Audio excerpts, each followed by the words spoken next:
Hey there. Will. I came to the office earlier. I'll talk to you later. Pretty good. With Justin Cole. Yeah, my friend Tana too. I'm nuts about. Well, I could not talk off. Oh, wow. So good.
tell me people are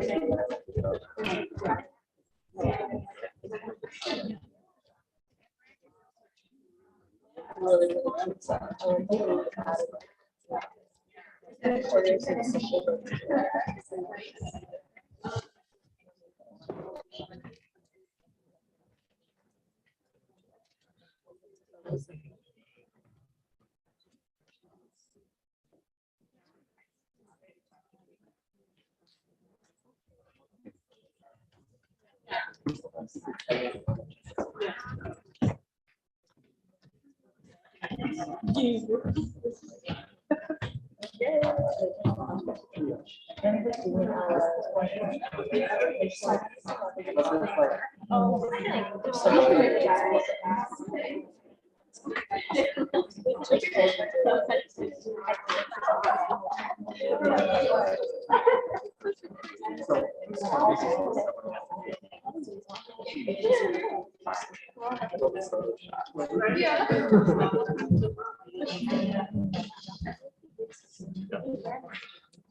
I will. Thank you.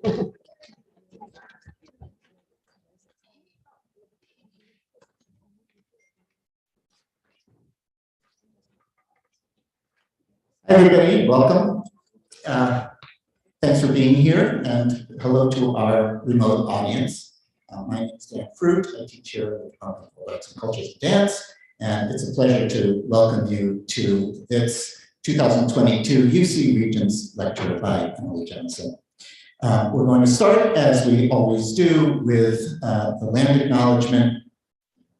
The UCLA Department of World Arts and Cultures and Dance acknowledges the Gabrielino Tongva peoples as the traditional land caretakers of what is known as the Los Angeles Basin and the southern Channel Islands, and is grateful to have the opportunity to work for the indigenous peoples in this place. As part of a land grant institution, we pay our respects to ancestors, elders, and relations, past, present, and emerging. Emily Johnson is a body-based artist, a land and water and tree protector, and an activist for justice, sovereignty, and well-being. She's based in Lenapehoking, New York City, and is of the Yupik Nation. Her many awards include the Bessie, the Guggenheim, the United States Artist Fellowship, and the Doris Duke Artist Award, among many others. Her dances and performance events have been presented at prestigious venues across Turtle Island and overseas, and her celebrated writing has appeared in many, many publications. She has been active in the writing and compiling of the dance community's radical visionary document, Creating New Futures, and is the author of the in-progress document known as the Decolonization Writer. A writer, as you know, is an agreement that rides on a legal document, such as a contract or a performance agreement. The decolonization writer calls upon contracting institutions or organizations to be in right relationship to the land upon which they operate and to the peoples who are the traditional caretakers of that land. That might include actions such as rematriating institutional holdings and making reparations to indigenous peoples on whose stolen lands they operate. Emily speaks about decolonization as an indigenous-led, land-based, action-based, relational process. Her dances aim to create and sustain relationships between people and people, between people and more than human kin, and between all of us and the land we're nurtured by. There's no separation between the art that she makes and her work as a decolonizer and indigenizer. Bless you. Before we begin, a bit of housekeeping. There will be a conversation after the lecture, which you are encouraged to participate in. This event is being live streamed. Hi, everybody. For those of you who are joining us remotely, welcome. We encourage you to be active in the chat. throughout the program, as well as during the conversation afterwards. We are thrilled to welcome Emily Johnson as a 2022 UC Regents lecturer here in the Department of World Arts and Cultures and Dance. Her lecture today, Land and an Architecture of the Overflow, is co-sponsored by our friends in the American Indian Studies Center. Thank you. We are grateful also for the support of Emily's lectureship from the Regents of the University of California, the Office of the Vice Chancellor for Faculty Development, and my fellow faculty members here at WACD. In particular, I want to thank Tria Blue Wappa, who has taken a leading role in bringing Emily here during her sabbatical, no less, and to Tria's collaborators, Jessa and Tina Calderon of the Tonga Peoples, who are also participating in this week's activities. Won't you please welcome Emily Johnson.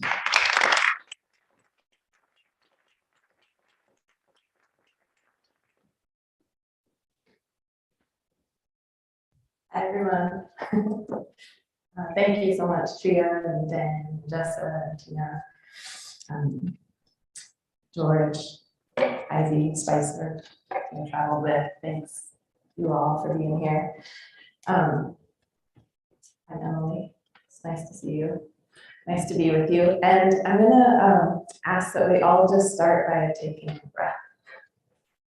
Wherever you are, here with us or from afar, just take a breath together.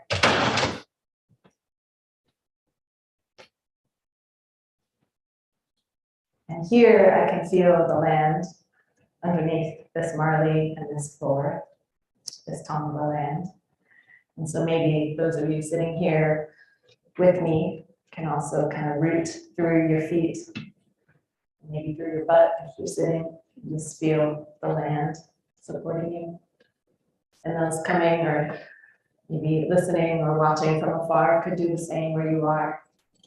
And just through your breath and through that kind of reaching down, give some gratitude, give some thanks, maybe start an exchange, a relationship, hopefully a good relationship with this land and with the lands that you are on, that depend upon, and that supports you in a multitude of ways. I'm going to share some words today, many words, many words. I'm going to share some visual descriptions as well. And during that time, you're welcome to take those in whatever way feels best. You can shut your eyes, you can lay down, you can stand up. Just kind of take them in a way that feels open and present to you. And I'm going to be speaking a little bit about how we might be future beings now. And in that too, I recognize that there's all this space around me. And you're welcome to also be up in this space if you'd like, if it's more comfortable for you to be laying on the floor, standing, moving around. Welcome to move from where you've found yourself at this moment.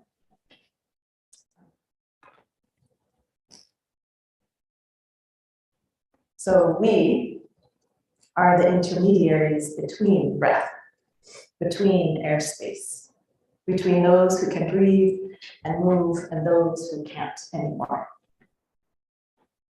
Emily Johnson, a Yupik person, performs on a pink and blue sculpture at night.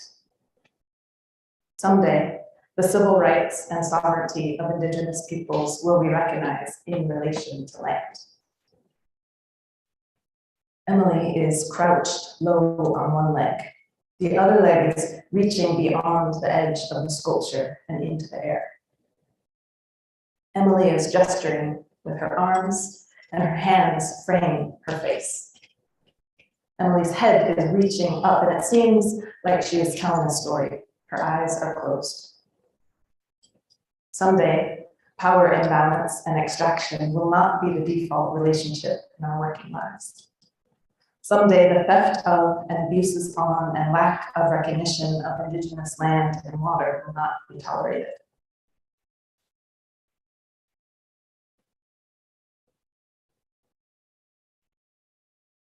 Marcia, Sylvia, Alexandra, Aaliyah, Marian, Vivian Sula, Bella Marie, Yvonne, Jade, Tabitha, Mariella, Anna, Brianna, Tony, Malaysia, E-Love, Ashanti, Bailey, Nina, Monica, Lainey. We are not conjuring them, but we are conjuring joy of them, offering it again and again in respectful remembrance and protection until no more are taken from us. Emily is wearing a short, bright blue jumpsuit, which has a low-cut V-neck and brown work boots. Her hair is down and somewhat wet from sweat.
Land is in the hands and knees. It curves behind and spirals upward. A softness exudes. When I jump on you, you hold me. How do we resist the notion of ground under, when in real physical form, land is under us often? Karen Recollet asked if we breathe rock dust, but used a different term. Joseph Pearson, I said, yes. Dust, city, construction, stomping. So land internal too, physically inside.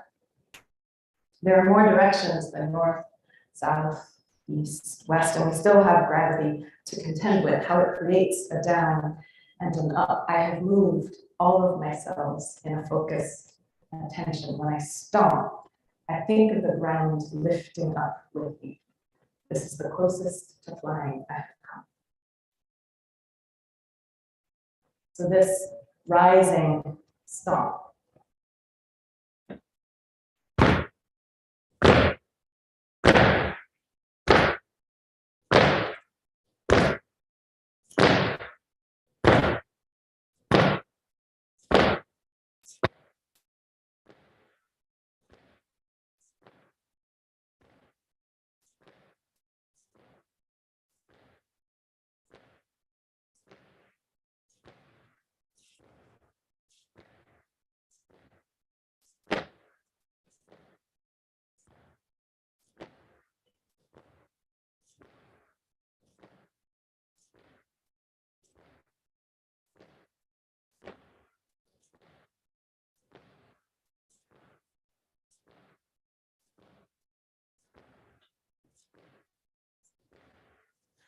Stomp is actually after the land, after the sound. The space is in between that vibratory lift, the ground reaching up underneath your feet, that possibility that otherwise this is the rising stomp.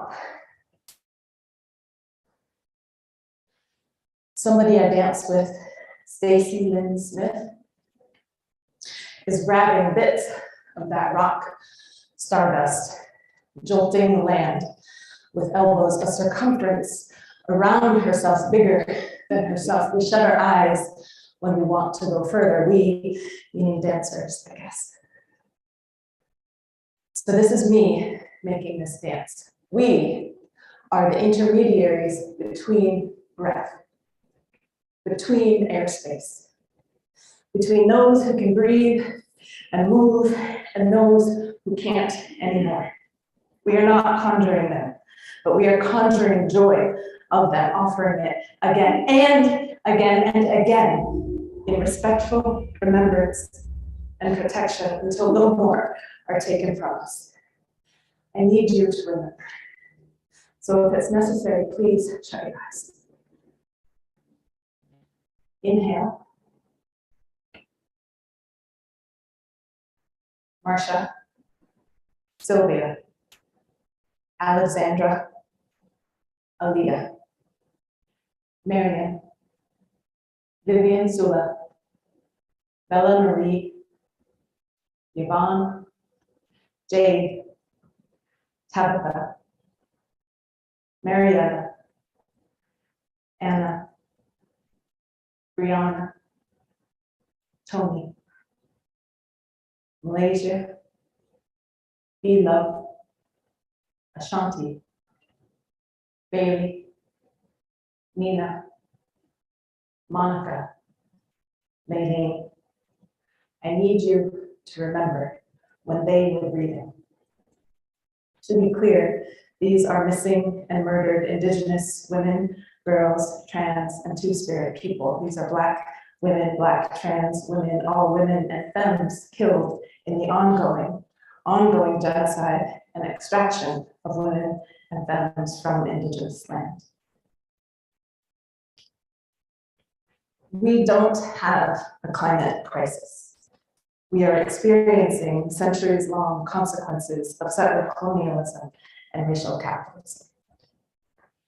My friend Sandy Grande said that in the opening to this talk called Good Relatives, Native Scholars and Artists on Climate Justice, a panel hosted by the University of Connecticut Humanities that Sandy invited me and warriors Melanie Yazzie and Anne Spice to share space in. And I'll just say again what Sandy said. Sandy said, we don't have a climate crisis. We are experiencing the centuries-long consequences of settler colonialism and racial capitalism. Karen Reckler has been leading me from ground to celestialness. Star landings become raging inside my surface, underneath my skin. Earth might fall from my feet, from my hands. There is sound here, reverb, the rising stomp, exchange, and underneath the vibratory lift. Their names rip through me. I breathe beyond the capacity of my lungs. Some people call this endurance, and I need it. Endurance again and again and again. Endurance, I call survival, I call refusal, I call demand, I call wailing, I call thriving, I call healing, I call future present, because we are still meant to die here on our land. Their names ripped through. One day, civil rights and sovereignty of Indigenous peoples will be recognized in relation to land. Power imbalance and extraction will not be the default relationship in our working lives. Theft of and abuses on and lack of recognition of Indigenous land and water will not be tolerated. Some of you know that in 2020, I wrote a long letter, one that I hope in the future doesn't need to be written. I encourage you to read it. I'm a dance maker. I make large social gatherings. I think of performance as offering and in continual effort to build relations between and amongst us humans and our more than human kin, and the land and the water and the celestial spaces we are gathered on and in. With my dear colleague and sister, Karen Recollet, who I keep mentioning, we think of a constellatory practice, a choreography of relationality, a technology to spatially orient a collective to think and dream and activate community together. So how are you here? And how are you here in relation to the person next to you? And what are our care practices? And what are our ethics? And how do we gather? To honor what I know is possible and to create paths for a reworlding that centers justice and equity, the dances I make need to be in relation with world and land. The making of them is not separate from performing them. And these dances create and celebrate the making of community, inviting participants and audiences together in shared action. So sometimes this shared action is vision, voicing an overflow. What do you want for your well-being? What do you want for the well-being of your chosen family and friends? What do you want for the well-being of your community, your world? From the collective visioning, other actions rise, like planting trees and shrubs to shore up dunes on the Rockaways in the North Bay King, rewilding gardens at Daybreak Star Indian Cultural Center on Duwamish land, daylighting a stream of artistic intervention leading to Tugiat Beach in what's called Homer, Alaska, sewing a healing possum skin cloak with elders and none, making 84 quilts and community sewing bees across Turtle Island, centering food sovereignty and labor in the feasts. This work strives at all levels to center Indigenous thrivance because we thrive, and to counter perceived invisibility of Indigenous people and culture through recognition, acknowledgement, and relationship with land, other beings, and people. So with settler-run institutions and partners, this means decolonization and indigenization processes on a structural level. Karen and I are writing this paragraph. It goes like this.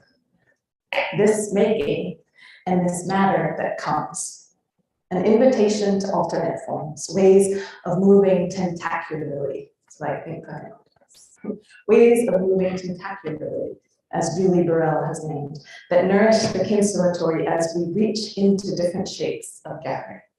Resonance, overflow.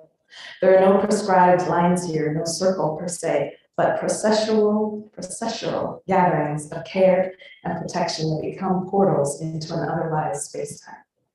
This otherwise is a reflection of Sean Crowley's work.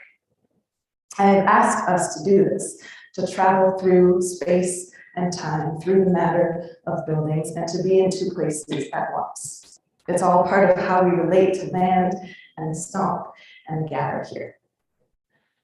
I am holding a sign above my head. I am underneath a tree. The sign I am holding says, gather here. The dances I describe choreograph intention and accept these alternate shapes of gatherings and these actions and these guided conversations and pointed stillnesses and slow rolls and time together as forms of radical relationship, as overflow, as a multitude of places where all things are possible, and as methods to create present futures we envision. Present futures that include relation with past, as well as with generations not yet born. So the overflow is resonance, moving in between, in the collective, in the invitation to gather here.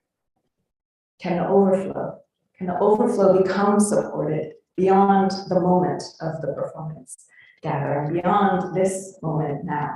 A speculative architecture, resisting build, resisting structure, but living, ongoing in anotherless.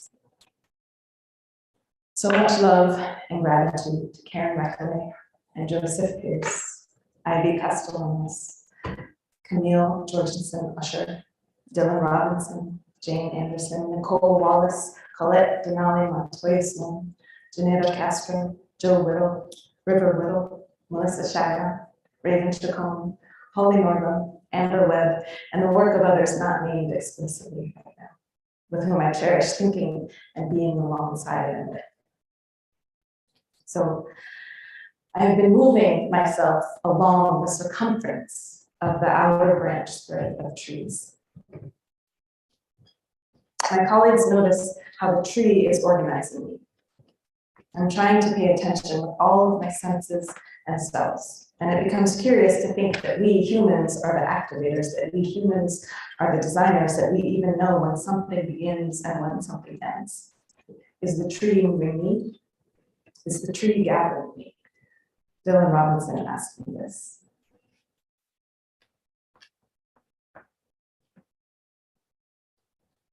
Moving myself along the circumstance of the circumference of the tree, we notice we are walking the circumference of the roots as well. So we find here an energy cipher that roots itself as a tickling in our bellies, a flowed sensation that is around the entirety of our belly, back, and root of self, perhaps similar to the full roundness of a tree trunk. The teaching from the tree is that this is a way to comprehend the entire structure, if not the full beingness of the tree.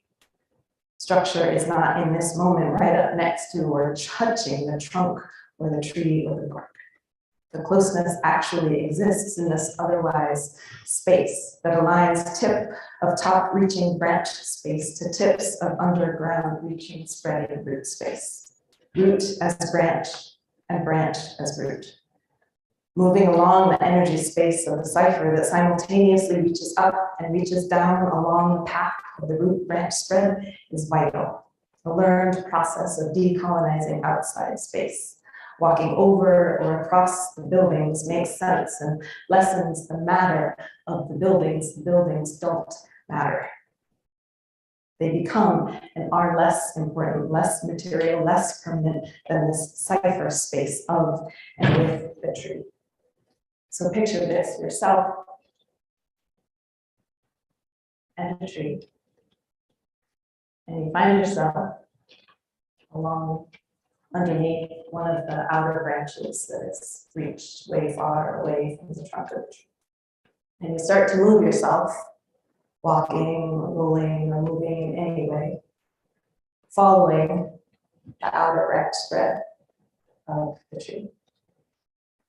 And to do so at the beginning, you might need to look up. You might not. And then you'll notice that some of the branches reach way far, further away than you initially thought. And then there might be a little gap where the tree just had to kind of shift how it grew. And so you might move in closer to the trunk. And in no way are you making a circle around the tree, because in no way is the branch spread an actual circle. And then you might notice that you don't need to look so much anymore, but you can kind of sense and determine the outer branch spread of the tree, because you have through the ground also aligned with the root spread, which underneath matches the outer branch spread of the tree. And sometimes you might feel like you get a little stuck. I sometimes feel like the roots are pulling me a little bit. I sometimes feel like there's a story there, entwined in the roots, in the ground, in the land. Something the tree obviously knows that I don't know, but something that holds me there for a little bit. Sometimes, I guess because I feel that through my body, I start to move a little differently through my body. Sometimes it feels very difficult. Sometimes there's a lot of emotion. Sometimes I stay in one spot for hours.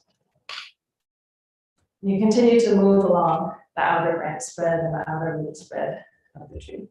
And you realize how enormous that tree is, and other roots are talking to the other trees, and other branches are also talking to the other trees.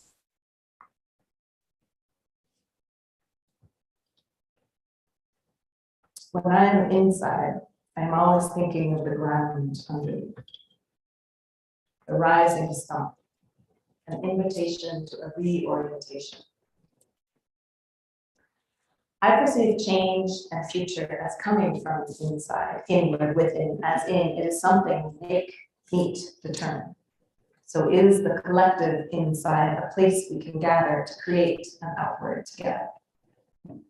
So this invitation to gather here. How do ourselves become oriented to justice? What if, as Karen Recollet and I speak of often, we insist on ethics of non-extraction? What is it to know whose land you occupy? What is it to do something about it?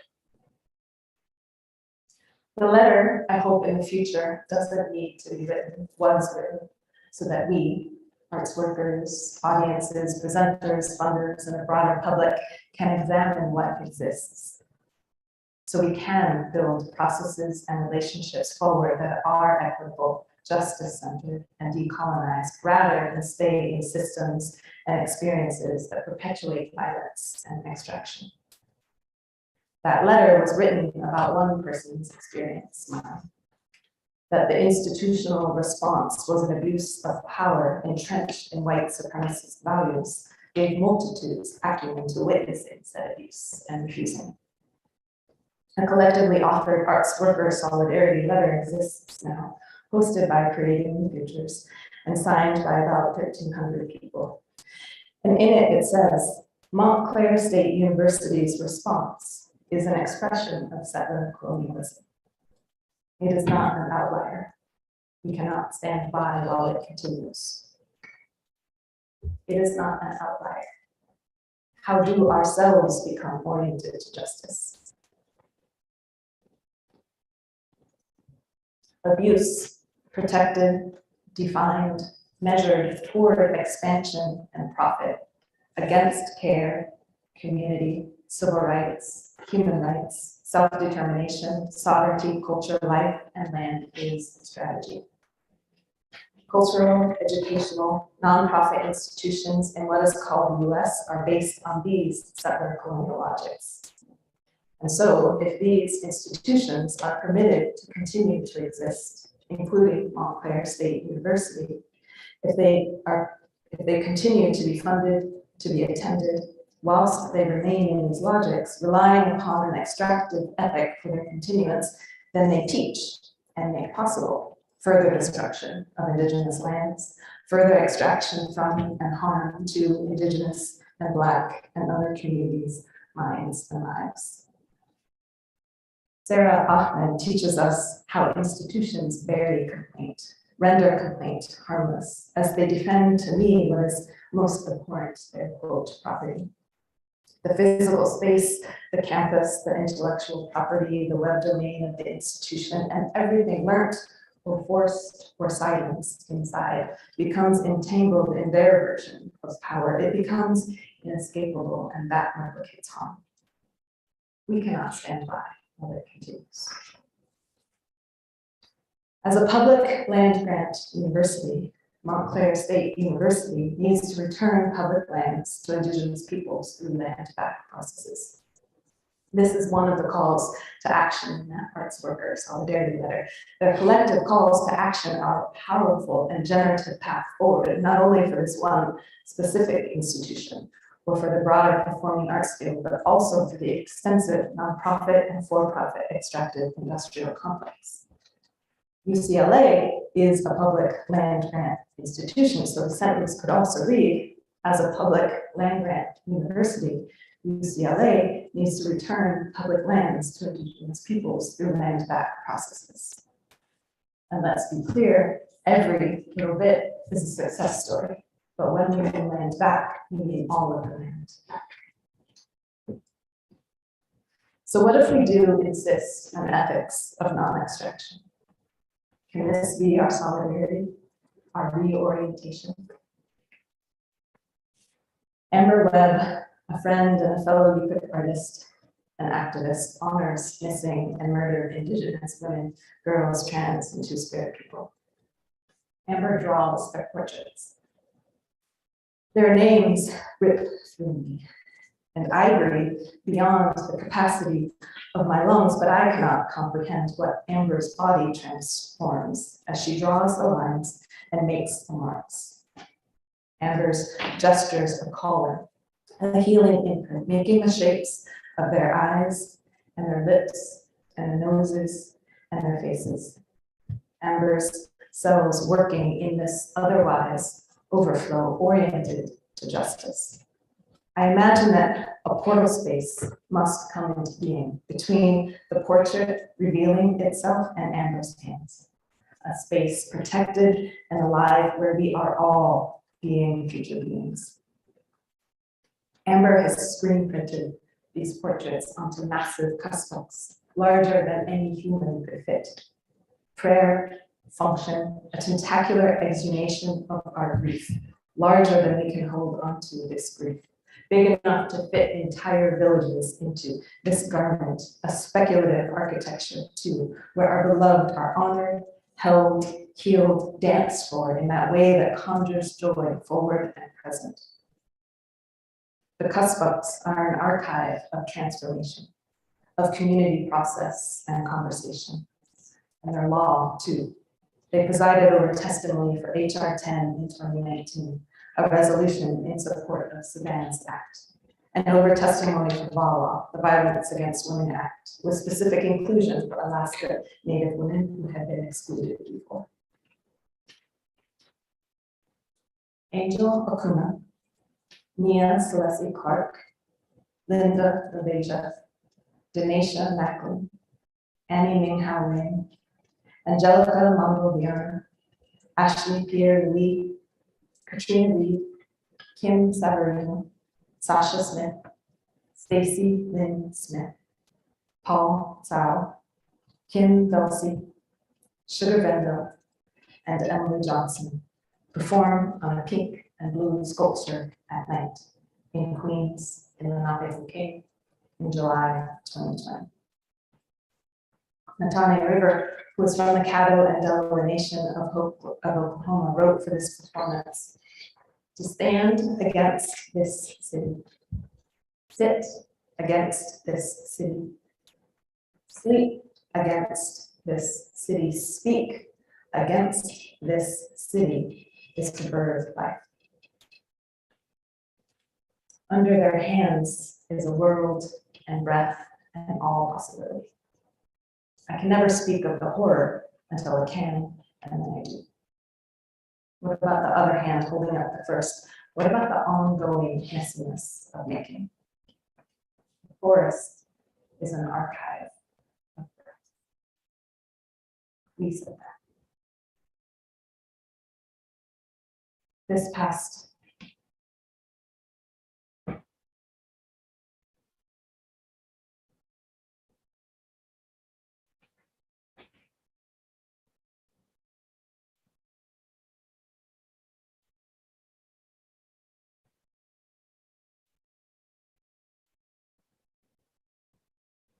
past fall, the city of New York implemented its plan to cut down 1,000 mature, healthy trees and bulldoze 57 acres of public parkland in the neighborhood that I live in, on the Lower East Side of Manhattan in the Navajo Cave.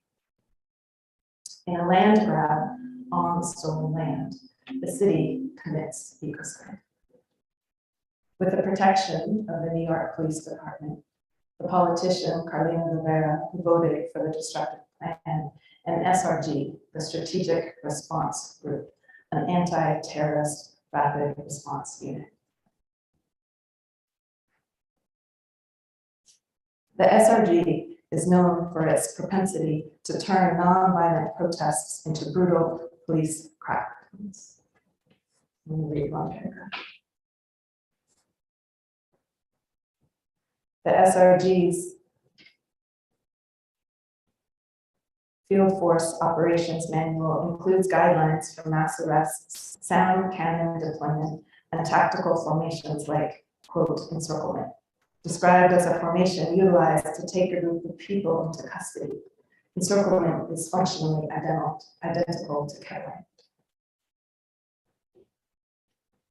630 trees have thus far been killed and 25 acres bulldozed. Land defenders have gathered daily since November, and we are met with a massive NYPD and SRG force. Why do they send so many cops?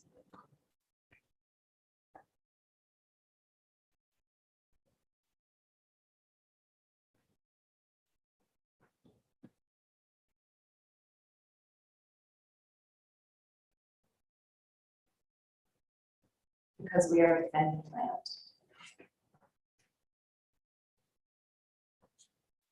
And the way in which we defend land is we show up, we build our community, we talk to one another, we scream, we sing, we cry, we hold ceremony, we hold birthday celebrations, we climb trees, we sit in trees. We gather in protection, and we gather in solidarity, and we gather in hope, and we gather in grief. So there are elder trees that, the branches obviously used to come up into the sky. And because those trees are gone now, we also have to commit to remembering those branches reaching up into the sky and those roots reaching down. Because not only does the city cut the tree, but they also dig out the roots, the stump that's left, and the roots. So it's complete erasure. We've delivered land back laws to politicians. There was a ceremony that we held on solstice, many hours. And when we arrived, trees were being cut, which was a little bit of a surprise that the trees were being cut on the day. And at that time, and we arrived and began to hold ceremony.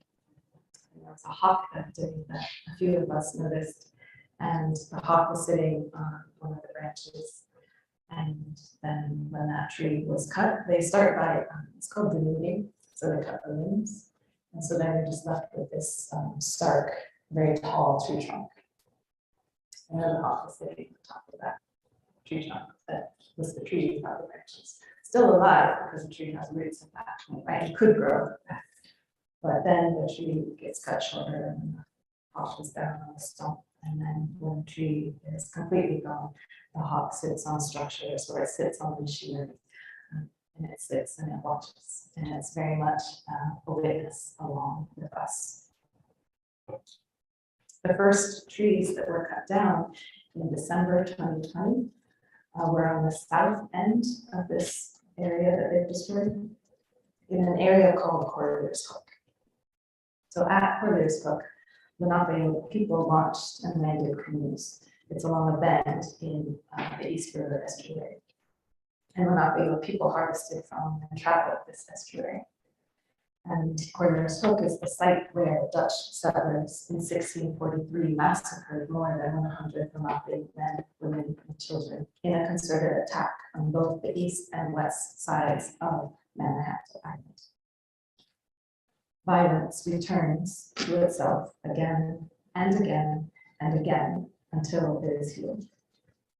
Before those first trees were cut back in December of 2020, Andrea Hanegi and I wrapped them in a protective offering of care, plastic orange construction fencing, mimicking the fencing around trees that were not to be cut yet, but they're all gone now.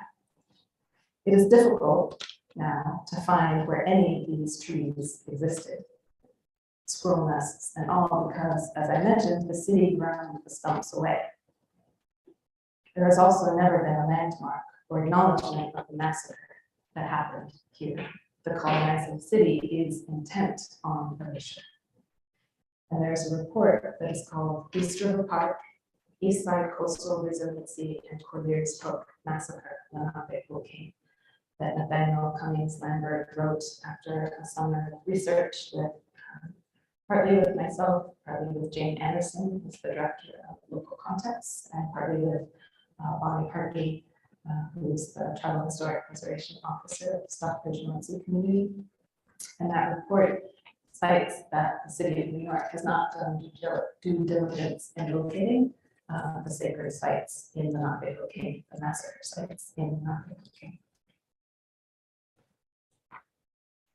They're cutting down trees right now. Yesterday, somebody climbed up into one of the trees to delay the cutting of that tree for many hours. They stayed there until they were arrested. Ivy wrote a story a few months ago that I recall often because it's very much an otherwise space to me, and in it I remember that we are called to live up in the tree canopy. Up in the tree canopy, we are a networked community of people and other beings and ancestors and wind and roots and branches that live in a continual exchange of balance. I think there's never, like, right, that's what balance is. It's to always recalibrate, to always refine, to be in that other way, other lives, where you're determining what the next best is together.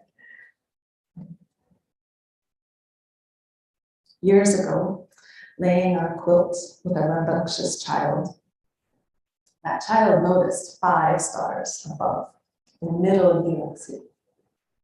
Why do they shine, these points? Pinpoints, like pinpricks, like needle tips, like pointed tufts of matter like star moss. It's not a scientific question, and it's not a poetic one either, but I see them, stars, creating pathways. I see them reach down, and I see us arc up. Are you the star keeper? Are you the fire master? I love that Karen Merkley said, yes, I am the fire master.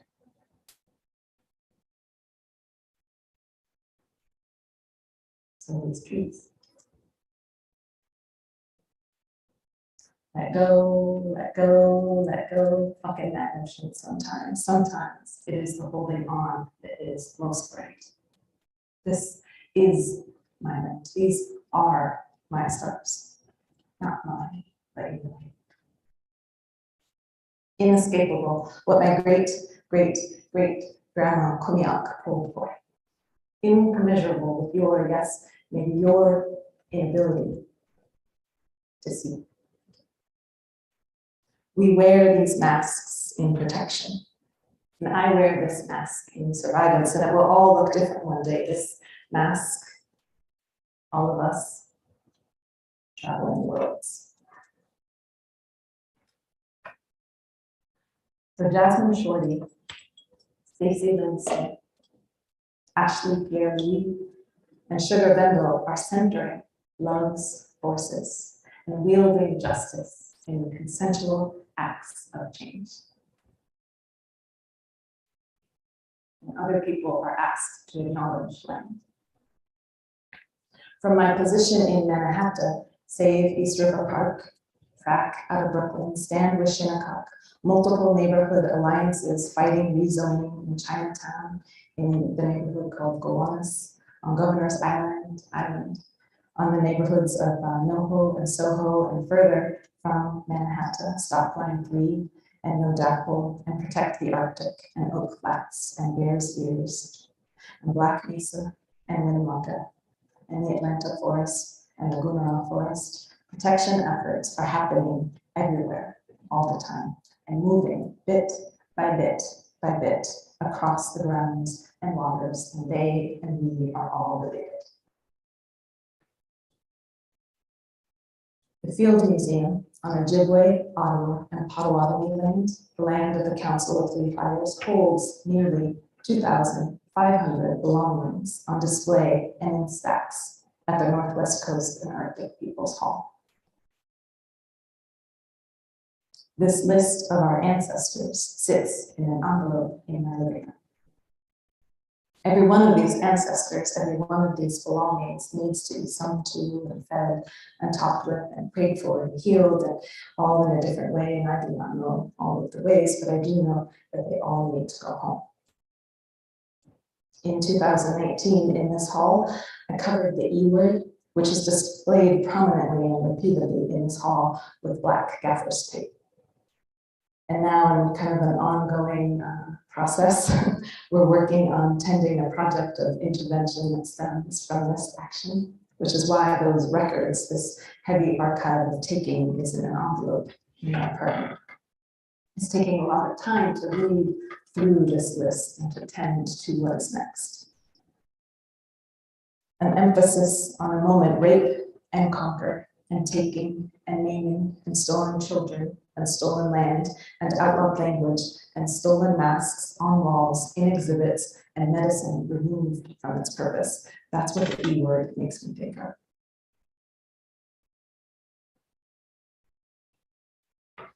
So these are the territories or the places or the directions or the unknowns of this dance. Land, celestial, inside, outward, underneath. Stop resourcing racist and extractive cultural institutions with your time, knowledge, money. Return all of our belongings. Give all of our land back.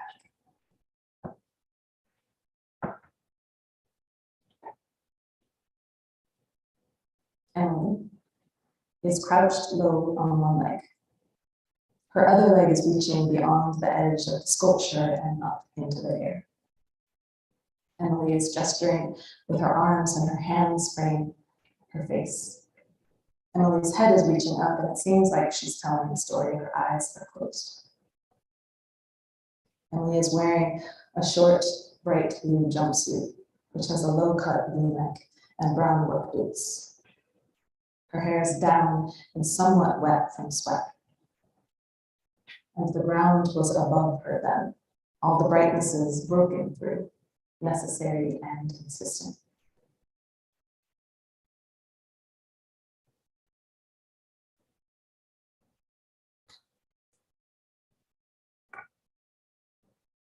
So I think what I would like to ask at this moment is a question that's repeated through some that I just shared, which is, how do you orient yourselves to justice?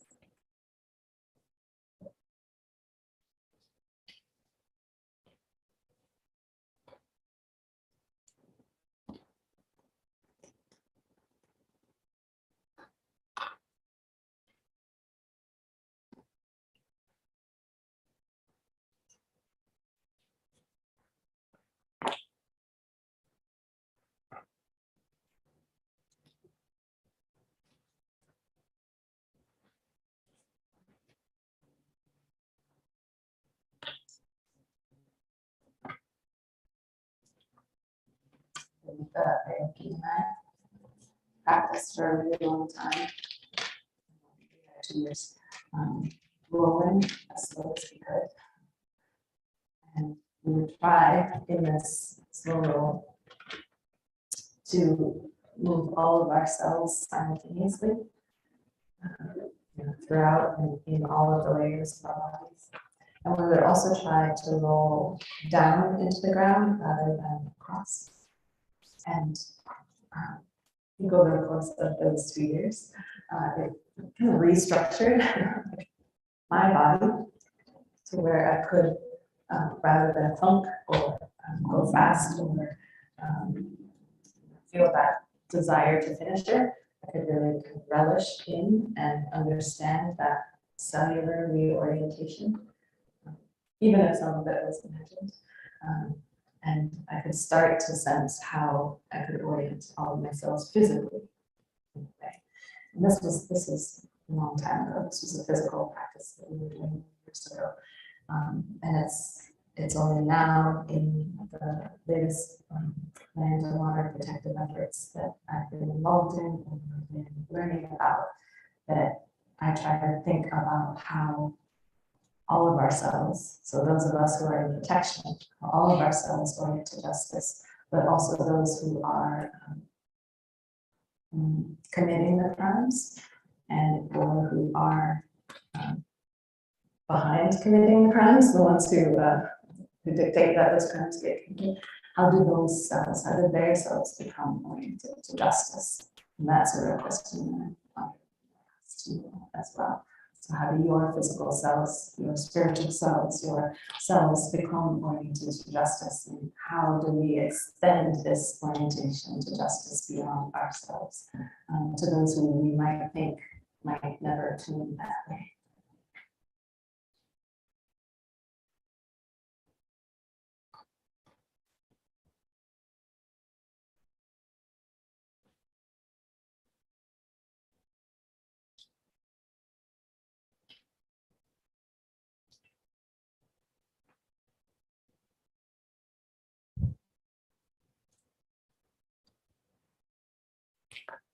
And honestly, I think this is the overflow.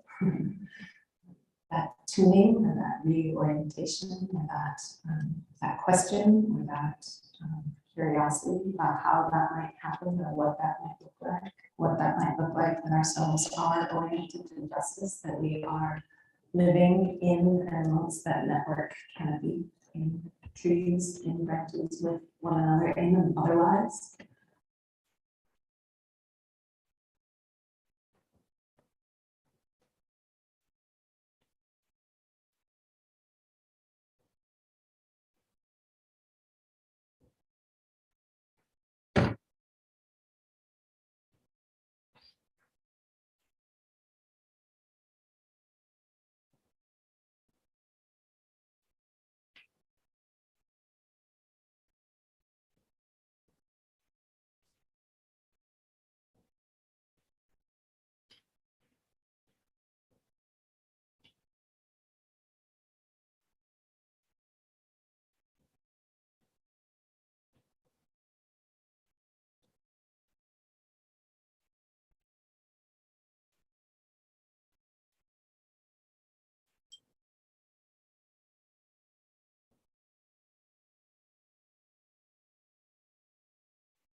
My question, or question, maybe ask, yeah, I ask, perhaps also is to find a moment to move yourself around the circumference of the tree.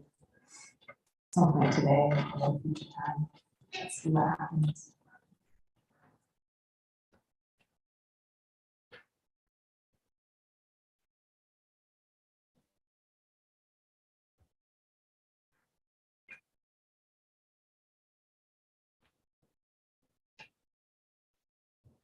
We're going to be back here in September with this performance called Being Future Being.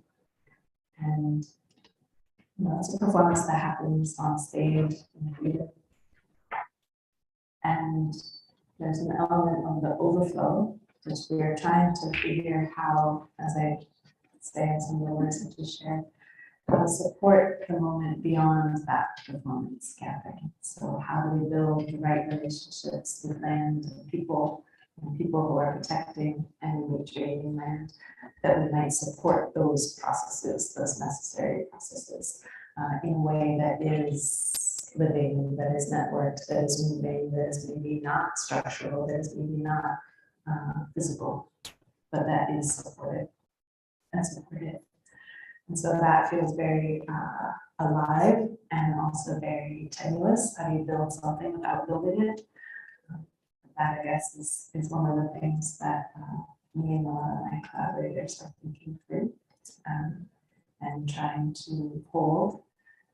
And we'll try to activate when we come back in September.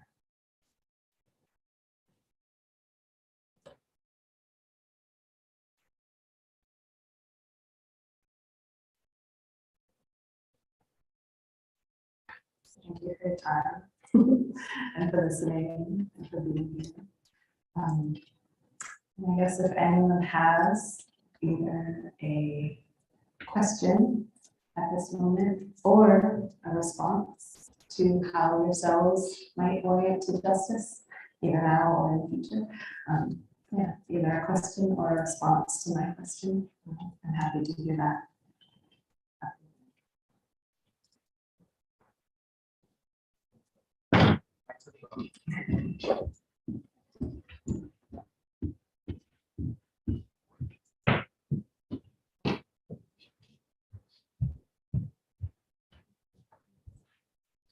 I was curious about where I couldn't figure out what it was. I love that. Curious.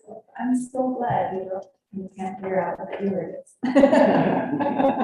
That's really great. Let's see, how do I answer? What the E word is. Does anyone have a good way to answer that?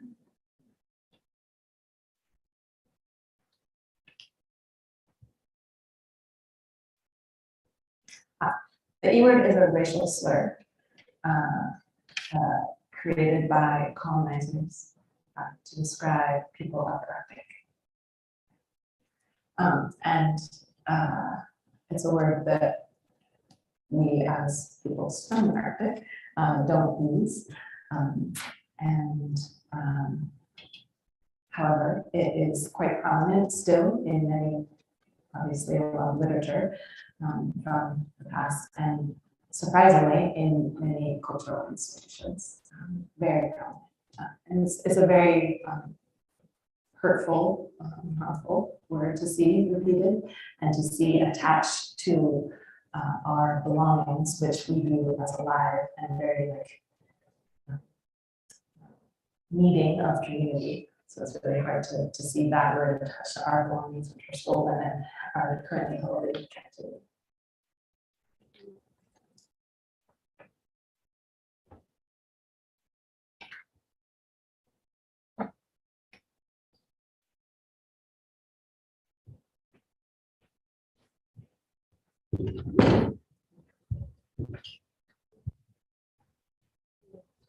Thank you so much, Emily, where I spoke. I would like to understand, I mean, there's so much there, so there's a lot I would like to understand better, but could you please speak about the overflow, what that is? Yeah, that's what I was just speaking about now, which is how do we, the overflow is what occurs after the gathering. So there's an invitation to gather here to experience something together. From that time together and from what is learned or shared or experienced together, what is imagined together, what might be bolstered together from there, from that moment forward, what is the overflow? So we often think in performance like the performance is the thing, that's the thing, you come to that and that's the end. So how do we shift, reorient that notion so that the overflow, the resonance forward, the relationships built, the voiced intentions, the voiced desires, that those are what is paid attention to and supported. I guess you could say after performance, but after the gathering, that overflow. And so the architecture of the overflow is to try to think about how to support that overflow, give it some attention, give it some whatever it means. I guess that's what we're trying to determine. That time, that support, that attention, what is that trellis, what are the roots needed to support that overflow forward. And how can that overflow doesn't necessarily, overflow is community determined, right? The overflow is determined by the voice needs of land and water protectors. The overflow is determined by the land itself. And so we also have to reorient our attention to responsibility and our attention to determining something. So just like with the tree, with the tree organizing me, walking around it, it's that same thing. How do we reorient enough that we can listen to what the land is asking for? And that overflow be supported for.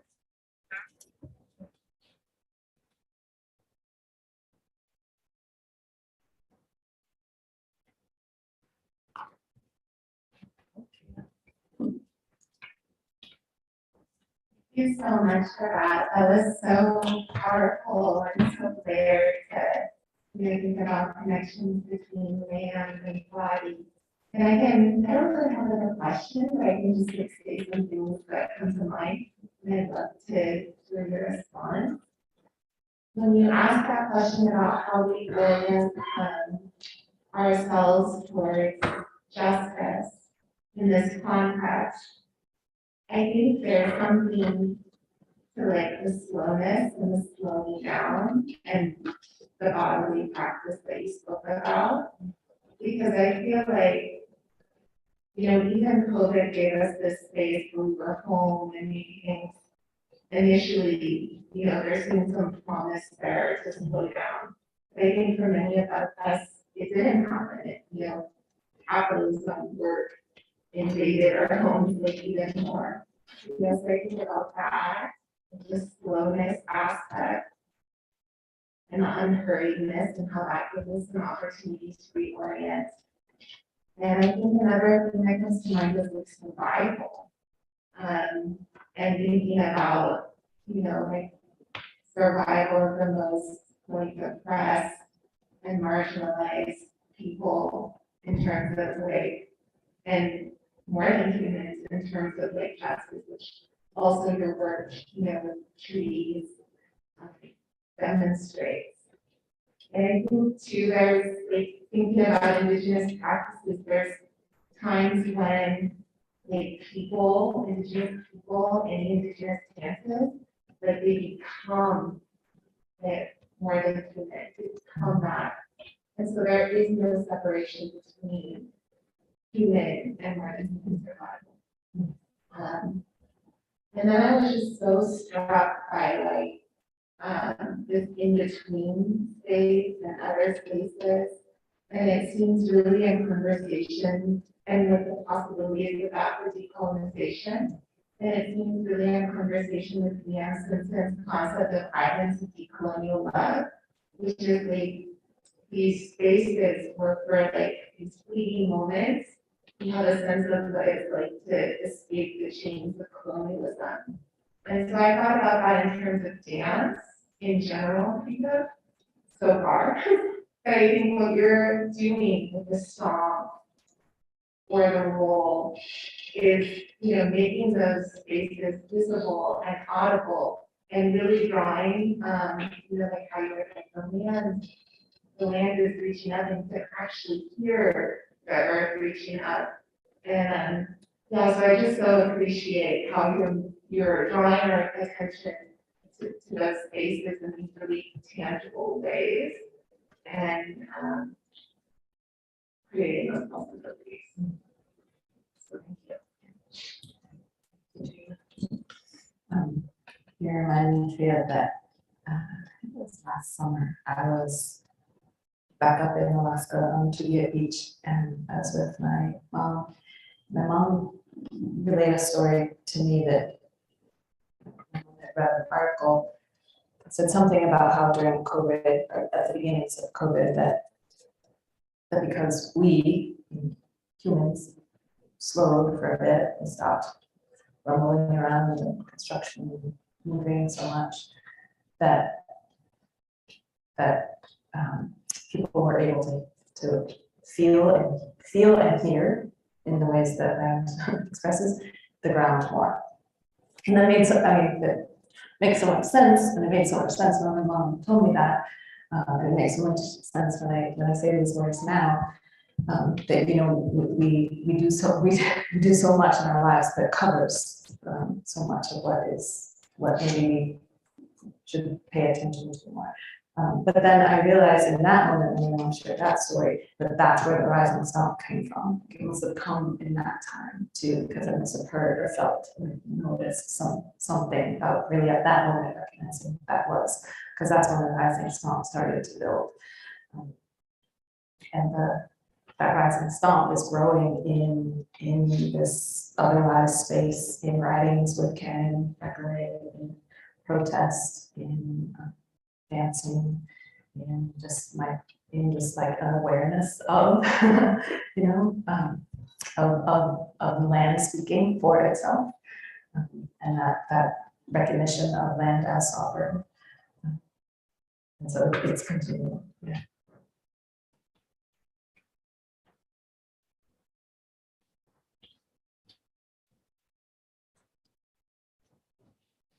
Hello. Yeah. Thank you so much, Emily.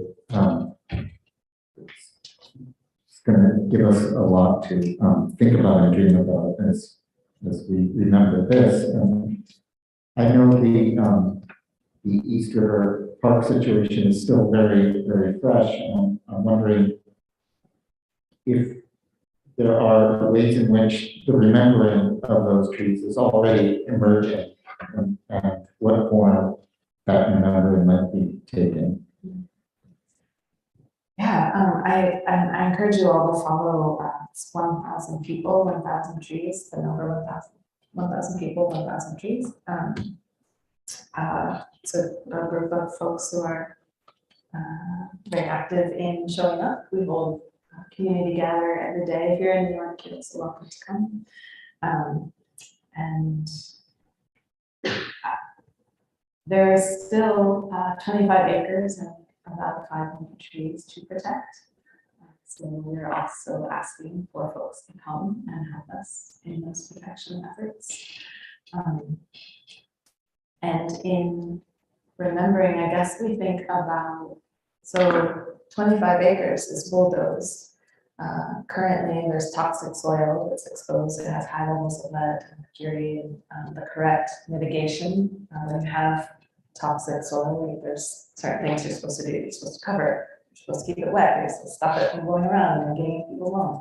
None of that is happening. So it's quite not only visually devastating, but it's also physically harmful and devastating to be around and to live here.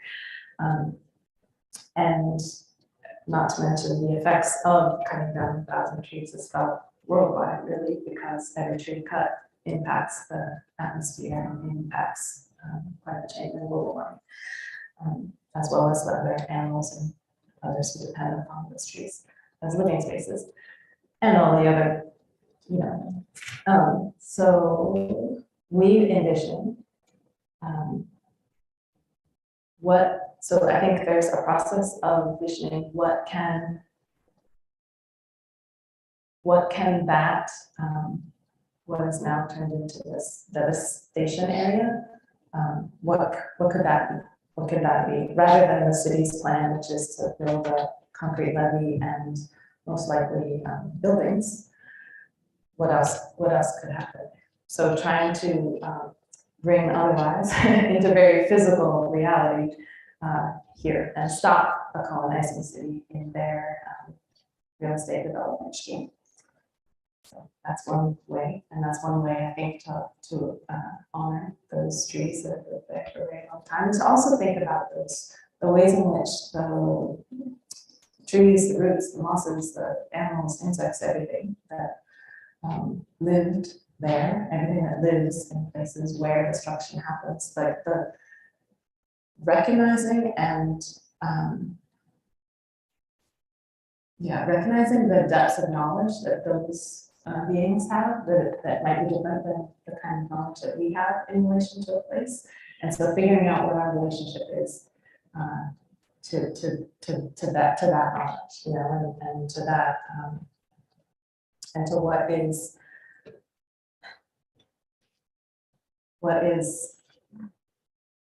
what is lost beyond that moment?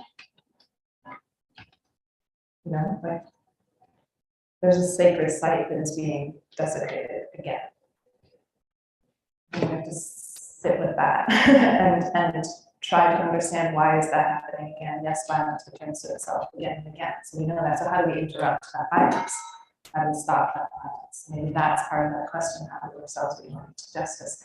And yes, slow time. Yes, figuring out what that slow time is. But also, it's happening right now. So how do you intervene and intervene at a crucial moment and stop something that is that is irreversible?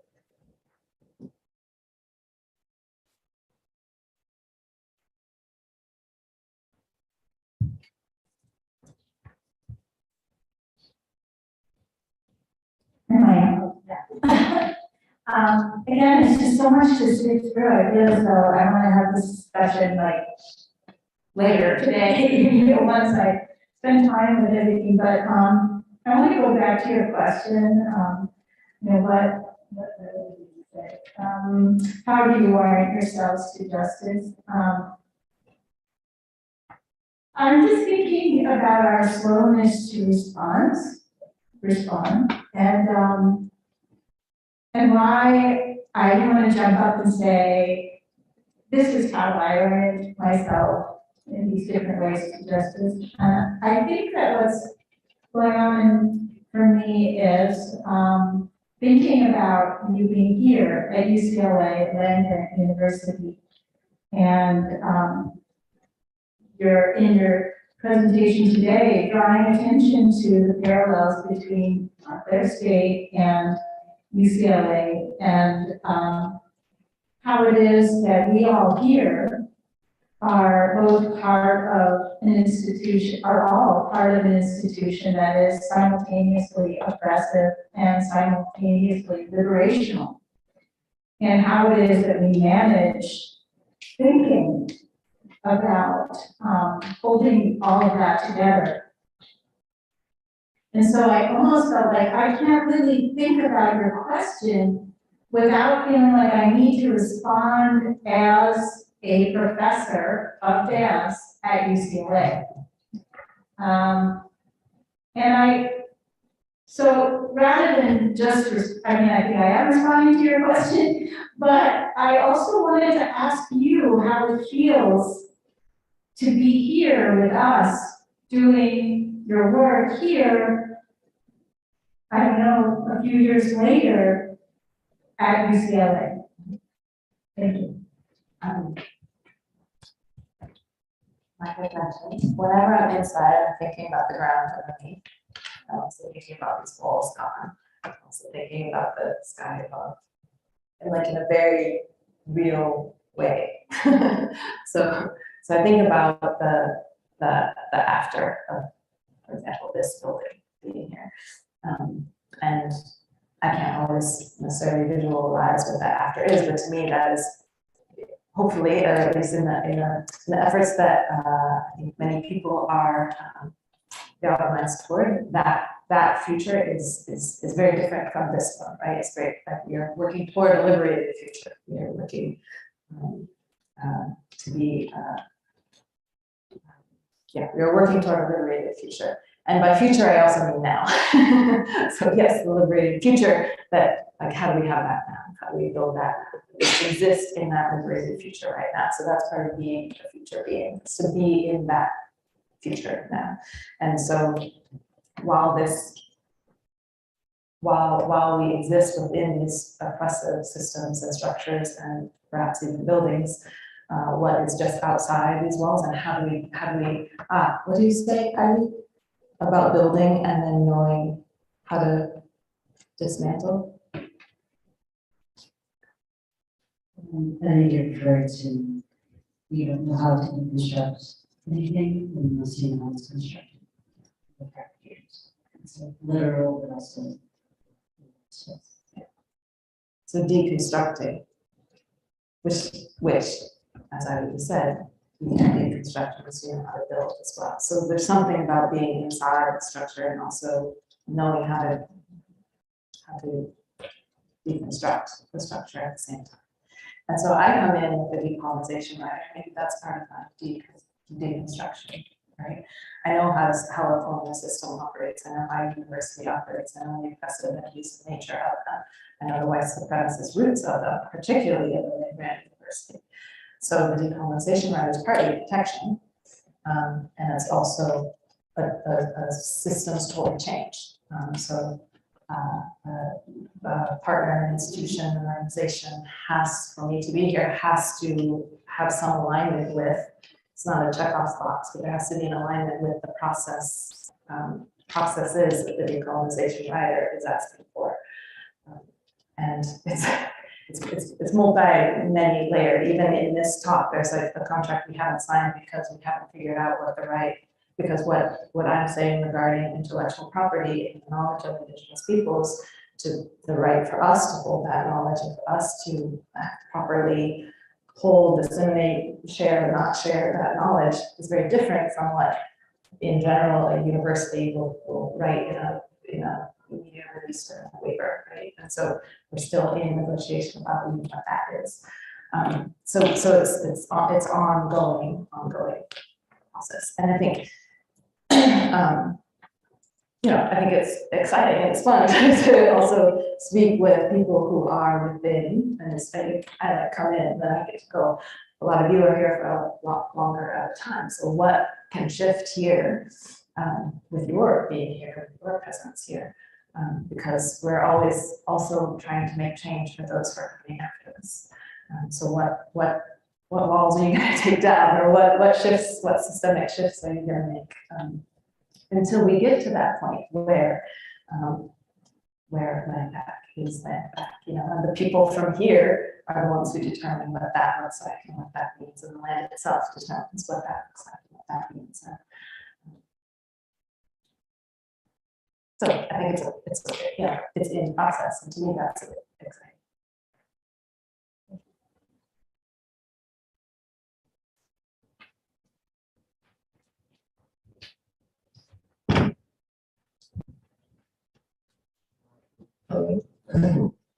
Hi, I lived in New York right before I moved here, and so these were dark stuff. So very much a conversation with a lot of my colleagues, particularly because it's like a lifeline for that community. I think it's the only green space, for a large swath of the city. So that was just like in my mind as we were talking, and then also thinking about the dance community's response to violence and harmful behavior, and just even thinking about like what the letter that you hope no one else has to write, and the situation that came from, and the dance world's response on paper versus the dance world's response in action, and seeing how some of my colleagues, many of whom signed that letter in solidarity, are still very much in business with that space, either as teachers, as commissioned artists, as dancers. Which brings me to thinking about orienting myself with justice. Two thoughts. One, Julie Tolentino was here last quarter, and I was in her class, and one of the things she even put on syllabus was that we are responsible for each other, but not the institution.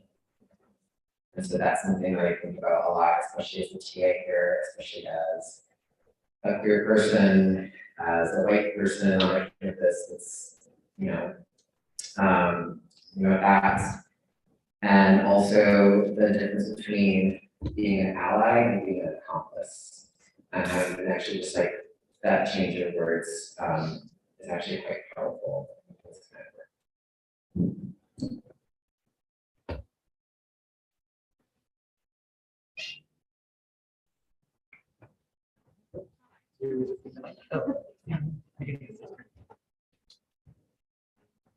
Yeah, I think I have a question.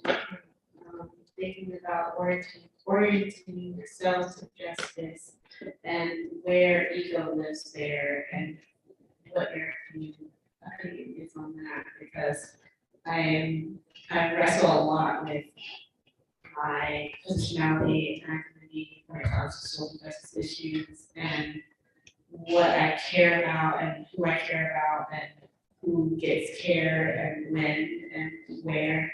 And yeah, I'm just curious about your. Ego and orienting selves to justice.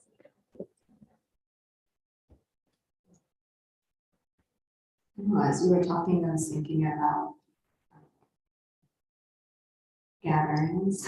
I was thinking about communities of people gathering. And Karen and I have been thinking about gatherings as care processions. Because thinking about which definitely relates to the overflow, because thinking about, like, we all came here from different places, we gathered here, we're all going to other places after this.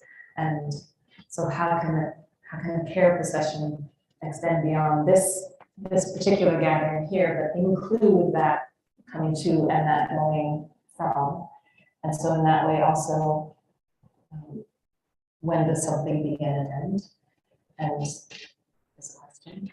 And also, are we the ones who begin and end it? Like Karen and I host a fire on the Lower East Side every month. And so that's a good example of this, because the fire is present. The fire is a being that's present, and the gatherings, the constellatory gatherings around the fire are very much to center the fire. And so we've started to think in our collaboration with fire, is it us that is gathering people? The fire is gathering people and other beings and other entities. And is it us who's determining when this starts and ends? Like I think the fire is understanding the time, space, scale that we are, and we're just trying to attune to it, trying to learn from it. And so I think this orienting to justice I think is helpful when including these other beings more than human beings, more than human kin, who are living in a different kind of knowledge, many different languages, many different time scales, many different death processes, living processes too, but death processes too. Yeah, so that's a good question to think of.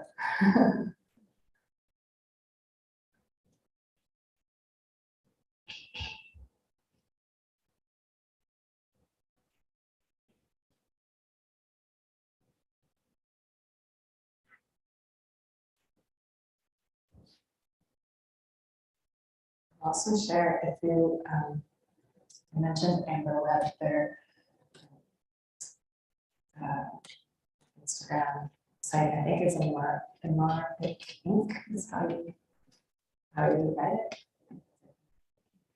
If you want to follow their work, it's very strong. You'll see some of what I was speaking of in relation to English.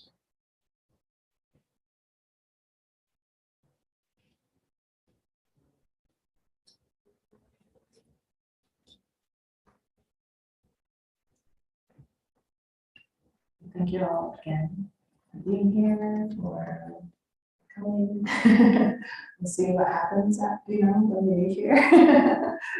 What the overflow might be. Yeah, it's exciting to think about tuning to that.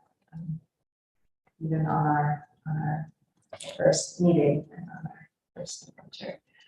And definitely invite you to come and participate in the future meeting in September. And what else I should say, George? We will be here on the west side of the stage.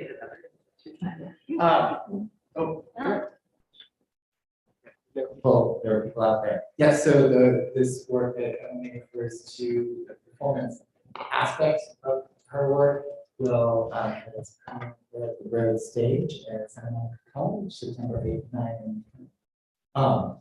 And so, yeah, your engagement here really is part of a flow that leads to that and continues on. So we will be share this time and work with you. Thank you.